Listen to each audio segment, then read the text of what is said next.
All right, my friends. I'm Tobias here, and it's my first day back at work, and I wanted to make this video before starting work today, so you guys can also already enjoy it while I'm working.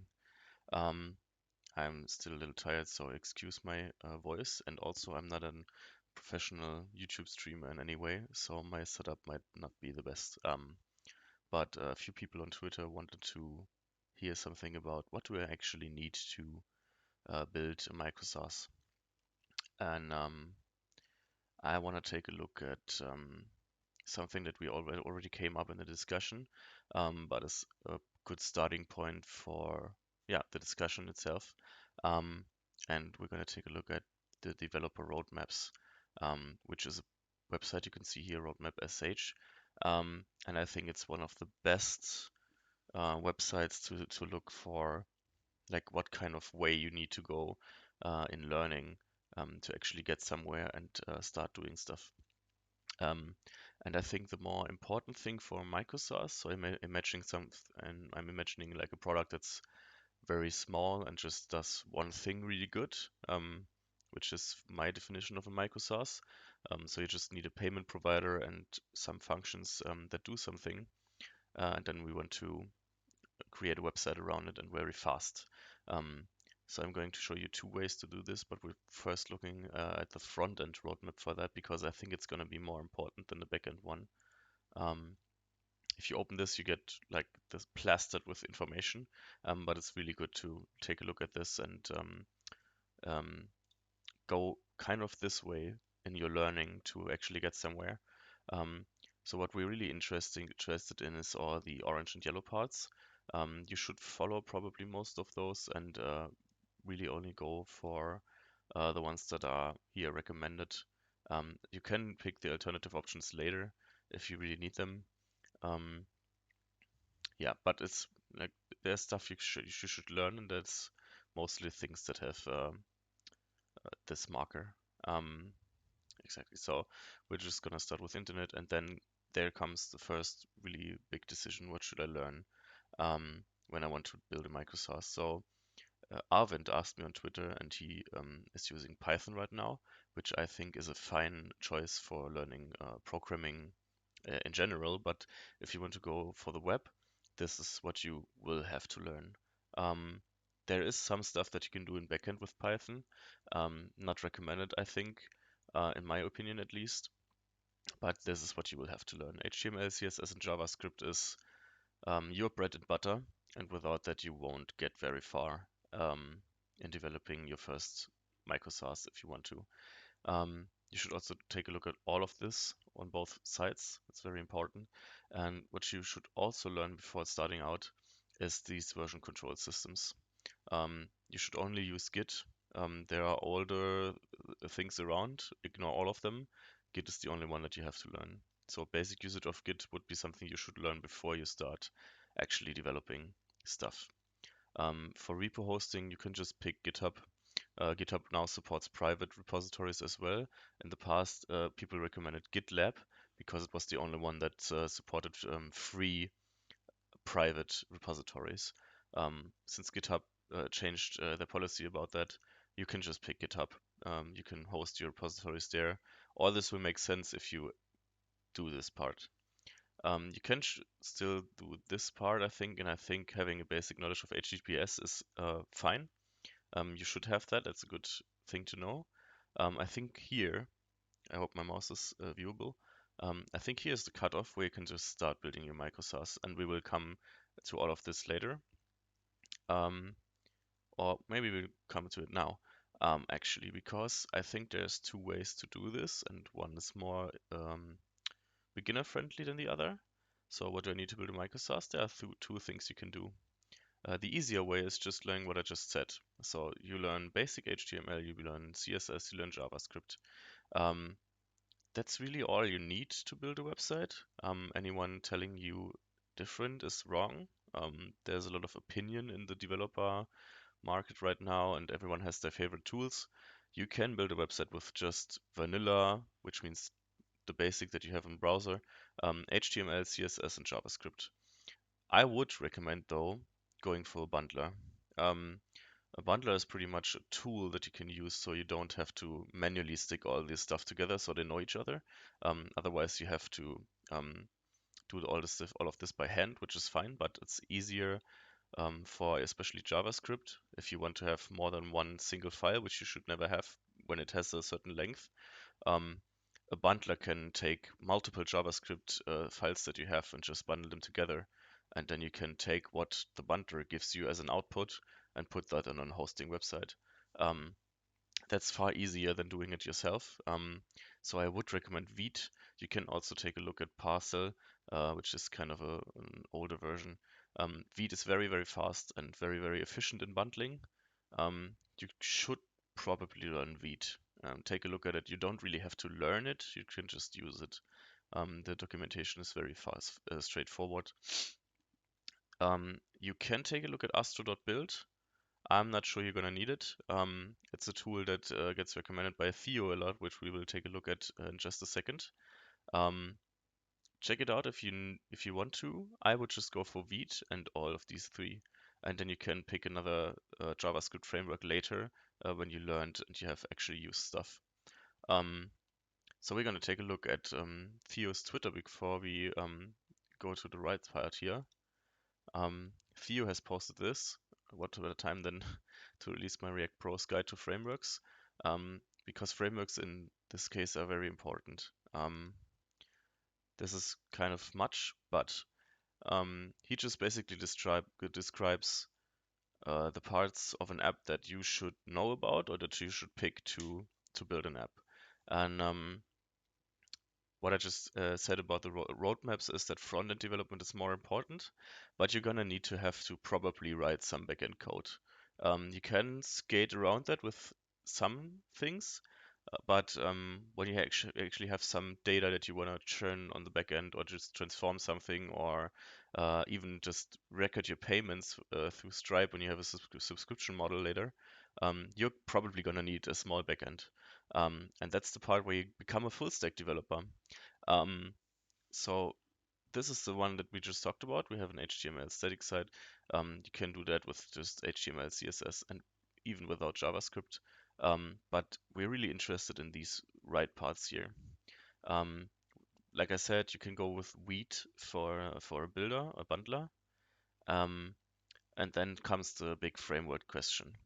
So in web development right now, we pretty much have three that are competing against each other, while others are new and are just coming in. And the three that compete, although one has already lost that fight probably, the one that lost the fight is Angular. Then we have React and we have Vue. You can see React here and Vue here. Theo hates Angular, which is exactly my opinion. So it doesn't actually appear on this tweet, on this picture. You shouldn't use it. If anyone says use Angular, please ignore them and pick React and Vue as one of your choices for frameworks. Um, my favorite is React. I'm a React developer for 7 years now. Um, and all the rest that Theo has mentioned here are new frameworks that are, well, not React, but all of the others are new frameworks that you should probably not pick as a beginner because they're not in version 1.0 or they're very, very early and not really beginner friendly to say because they're still developing. There's stuff in there that maybe not works, that doesn't work in 3 months, which is normal for them, but you probably want something that's more stable. Later you can take a look at Solid or Svelte or Redwood and Nuxt. Redwood is more established than the others. Um, and you could also take a look at Next. I'm gonna go back to this. So when you've done this, and I think I would recommend to anyone that is doing their first app as a micro Saas or just a normal site, do the left part. Just learn HTML, CSS, JavaScript, and then maybe a bundler. Um, if you're done with that and you have understood the basic concepts and so, you can go to the better way and make it more complex. You can learn HTML, CSS, JavaScript, which you have already learned, so great. And then I would recommend going over to TypeScript. JavaScript doesn't know the difference between an apple and an orange.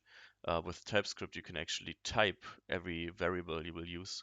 And so if I have a method that does something to an apple and I'm give it an orange, it won't work. And it will tell me that it won't work before I run the program, which is amazing because you just don't run into a lot of problems that you run into with JavaScript.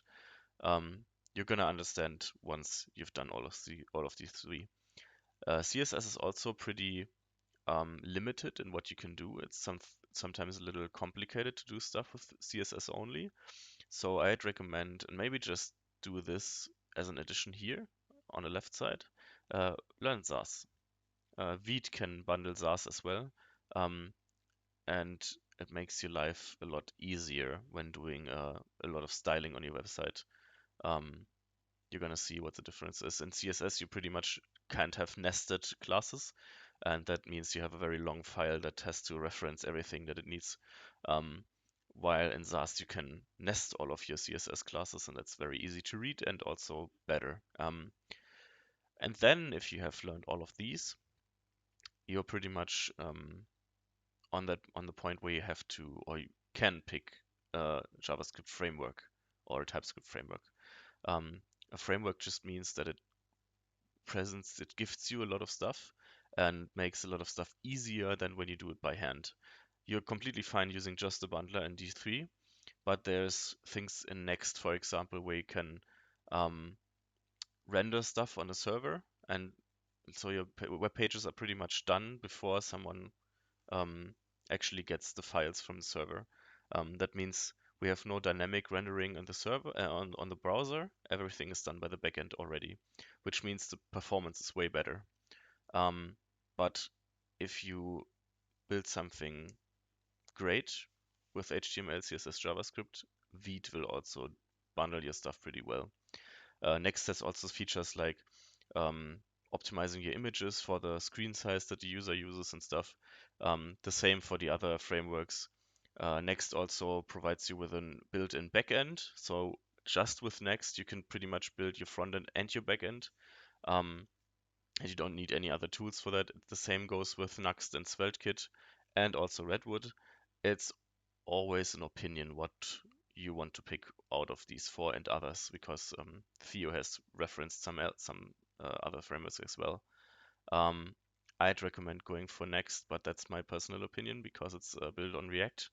Um, I'd also recommend you do, like, something is missing here. You should probably pick at this point Vue or React as a framework, and then use a framework that fits those. Because Next is a React framework, SvelteKit is a Svelte framework, Redwood is, I think, a React framework as well. I haven't used it, and Nuxt is a Vue framework. So pick your framework.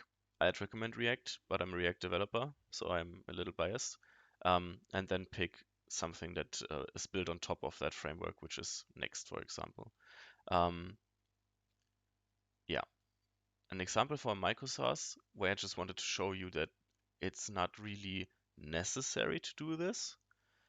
I've built last week a microSAS of some kind, which is called Schreiberling app, which it's for the German market, but it doesn't matter. You pretty much only put a product text in here. So something like Arvind does. I'm making a marketing product for solo developers so they can market their products efficiently. And then the backend of this is pretty much just a call to ChatGPT or GPT-3 by OpenAI. You can pick the tone that the output text wants should have, and then you can kind of recommend the length that the text should have. And then we do one call in the backend, and then there's gonna come a text out. I'm just gonna type something here so we can see that it does work. Also remember putting in your loading states. And it should pop up now, I hope. Yeah. So this is now optimized copywriting of this crazy product, which is very generic in German here. But that's just one call, right? If you take a look at the network tab, anything that like the only thing this website does is do one call, this one. So do I really need a big JavaScript or TypeScript framework to do one call to the backend? And the answer is no. Um, what I've done here is optimize for the future and also use my favorite tool, Next.js. I could have built all of this with just HTML, CSS, JavaScript, and I would recommend adding a bundler to that. Because you're just gonna implement like two big boxes that are gray, some inputs that I haven't really designed yet. Like this is just basic browser styling. Some Tailwind, which you can add in Vite as well, which is a CSS framework that makes your life a lot easier. And then do one call to the backend, which you can do in JavaScript as well without any frameworks. I've made my life easier for scaling this later, but I didn't really have to do this just to experiment with OpenAI or something. So you can do all of this, which is like an example for a micro Saas. If you just put a payment around this, um, you can do this with all of these. So start with the left side, then mature to the other side when you're ready. Um, but you're not pressured to do all of this. Some people will just say jump into Next, which means you have to learn React, which means you'll have to learn HTML, CSS, JavaScript. You have to learn about APIs. You have to learn about HTTP security stuff. Um, and it's going to be overwhelming, and I think you're gonna quit because it's very hard to learn all of that stuff at once. So I'd recommend going for the easier path first, learn your basics. I had wanted to recommend you one channel that I like in particular. Theo is always a good pick, but probably later when you have more experience as a developer. If you want to learn about basics, pick him. NetNinja has a lot of courses. He has a JavaScript tutorial. He has no tutorial, which you will need for the backend. He has also a Vue tutorial if you want to jump into that later. And he has a HTML and CSS crash course, also TypeScript tutorial, a React tutorial, a Next tutorial. This guy does everything and he does this really, really well. He's a good start for a beginner. He doesn't really um, you don't really have to have any knowledge before starting his courses. So if you start with the HTML CSS crash course, you will get a very good course that you can follow video for video. Exactly. And yeah, that's it. I think that's how I build a microservice. Start with the left one and then mature to the right one when you're ready. Have fun learning.